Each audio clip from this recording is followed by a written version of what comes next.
This portion of the news brought to you by McDonald's. McDonald's, I'm loving it. The second reading of the Forestry Amendment and the Bahamas Protected Areas Fund bills took place during the House of Assembly's evening session Wednesday as the government moves to strengthen its environmental protection legislation. Now, noting our forests provide essential natural resources, Minister for the Environment and Member of Parliament for Southern Shores, the Honourable Kenred Dorset, said efforts to preserve the country's forests are vital to future sustainability and job growth. It has now been accepted that the pine, coppice, and mangrove forests provide, in addition to commercial forestry, the preservation and protection of freshwater resources, maintenance of the hydrological cycle, biodiversity conservation, ecotourism, soil conservation, microclimate regulation, agroforestry development, and environmental enhancement. It is a natural resource, but it presents tremendous opportunity for industry and employment for our people. Now, Dorset noted that as the Bahamas expands its protected areas, the protected areas in the country also serve a critical purpose. The overall objective of this bill is to provide a legal framework to ensure sustainable financing into perpetuity for the management of protected areas in the Bahamas. This is inclusive of management activities, scientific and policy research, and education supporting the conservation of biodiversity and the overall implementation of the Convention on Biological Diversity in the Caribbean Challenge. Meanwhile, the Member of Parliament for Long Island, Loretta Butler Turner, commented that the Spatial Data Infrastructure Bill will touch on every aspect of information in the country, but she questioned whether persons were sufficiently qualified to ensure the information will be properly transported across various government agencies and where the country was in terms of reducing the amount of paperwork that is used across government agencies, among other things. I commend the government for moving this forward. But I also caution them that they perhaps would want to share with us more widely how exactly it is intended for this entire platform to amalgamate all of the information we have out there and bring them together, and what the cost factor will be in that regard. Only 341 days left before the scheduled official opening of the multi-million-dollar Bahama project in Cable Beach. But in the meantime, the mega resort is attempting to fill more than 4,000 positions. Through the establishment of its Leadership Development Institute, or LDI, the hotel is hoping to find and hire the best candidates. Bahama Senior Vice President of Government and External Affairs, Robert Sands, tells ZNS News that the program targets unemployed Bahamians between the ages of 16 and 24, who, once selected, will participate in a 16-week training program beginning on February 3rd. And come spring 2014, the company will begin an evening program for men and women 25 years and older. We're going to do 5 of these launches. We did the first at St. Paul's Baptist Church earlier this week, and we will have a series of them weekly, 4 more over the next 4 weeks. And we're hoping that the first class starts on February 3rd, and we'll graduate them certainly after the first quarter of this year. And if applicants successfully complete this training program, they will be made a guaranteed employment offer to come and work for Bahama.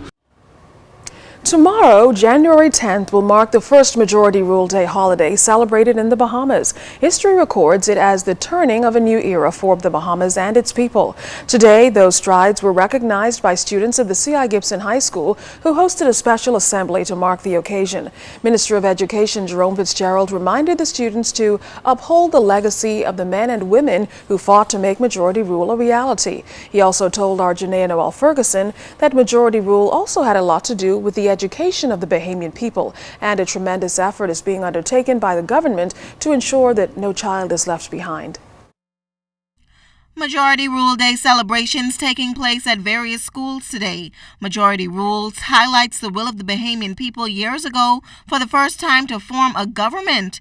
Minister of Education Jerome Fitzgerald applauded principals for their efforts to ensure that the history of the country is integrated into the classroom. He stressed that there is a direct correlation between Majority Rule and education. The push for Majority Rule revolved a lot around education, particularly when we moved to independence, and so it's critical that they don't take for granted the sacrifices that were made for them. They understand that many people have fought long and hard for them to be where they are and have the opportunities they have, and they should take advantage of it and not take it for granted. And so with all of those, I feel very proud today as a Bahamian where we have come from. To that end, the Education Minister believes strides toward a national standardized test must be made a priority, which he says the government is pushing for. You are going to see some drastic changes, particularly when we move to the standardized diploma. The cabinet paper has been drafted, is now before cabinet, and I expect within the next 2 or 3 weeks to have that approved, and that will lay out really the criteria for graduation of all students, but it'll also allow us the ability and really in a sense force us to intervene where students are not performing at a level we think they should. The plan, he says, contains input from a wide range of stakeholders, and persons are now buying into this idea, which the minister anticipates will bring major success to education. We have the buy-in we need in order to make it work, and it addresses more particularly some of the deficiencies which existed in the educational system, and is going to ensure that we focus on those areas to make sure our students get the best education possible. So I'm very satisfied with it. I think this year is going to be a very difficult year in the sense that we have a lot of work to do in education, a lot of work. We have a lot of things that are coming on stream this year, but all of those are key components to improving our overall achievement. Janae Noel Ferguson, ZNS Network News. President of the National Congress of Trade Unions, John Pinder, says the union applauds the government for finally giving Majority Rule Day its accolades by designating it a public holiday. He maintains that trade unionists are particularly proud that Sir Randall Fox, as the first Labour Member of Parliament in 1967, supported the PLP, ushering in the first Majority Rule government.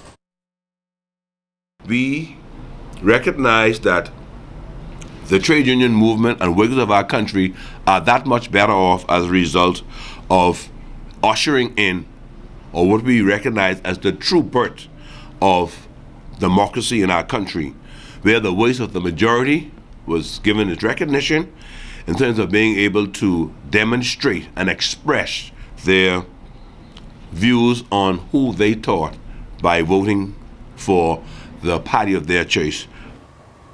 Now, it's Pinder's view, however, that the government's plan to implement value-added tax on July 1st is a step in the wrong direction. The union doesn't support it in its present form on the basis that it'll be financially burdensome to the middle class. He believes the government has other options, but if that is implemented, Pinder recommends it should be set at a rate lower than 15%.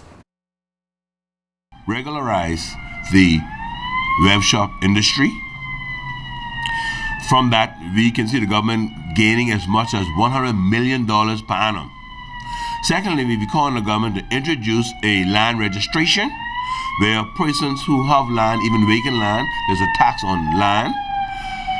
The exemption for houses below the value rate of $100,000, there should be a small tax placed on those houses. They must restructure the real property tax as relates to houses or properties that value $250,000 and more. South African High Commissioner to the Bahamas, Her Excellency Matthew Joyini, arrived in the capital today to attend the Starlight Global Foundation's signature event, A Night of Inspiration, this weekend. The event will honor the life of former South African President, the late Nelson Mandela, for his devotion to the fight for freedom and his contribution to humanity. Her Excellency says South Africa remains appreciative to the Bahamas for the important role it played in helping the country achieve democracy. In 2004, the Bahamas and South Africa signed a bilateral agreement to form a joint commission on matters of mutual concern and cooperation. But she says now is the time to deepen those relations.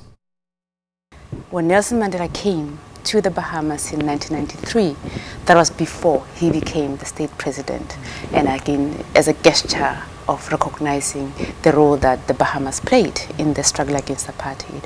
So essentially the relations go way back, and now we need to build on those historical relations to see how we can take this forward. We do have an agreement between South Africa and the Bahamas, joint bilateral commission, and we need to start activating that in different areas that will benefit both South Africa and the Bahamas. So the relations are historical but also current, and we need to do more work in terms of looking at what's possible between the two countries. Coming up in sports, highlights from Night League basketball. You're watching The Bahamas Tonight.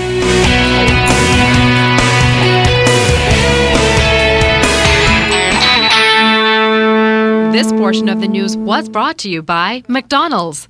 McDonald's, I'm loving it.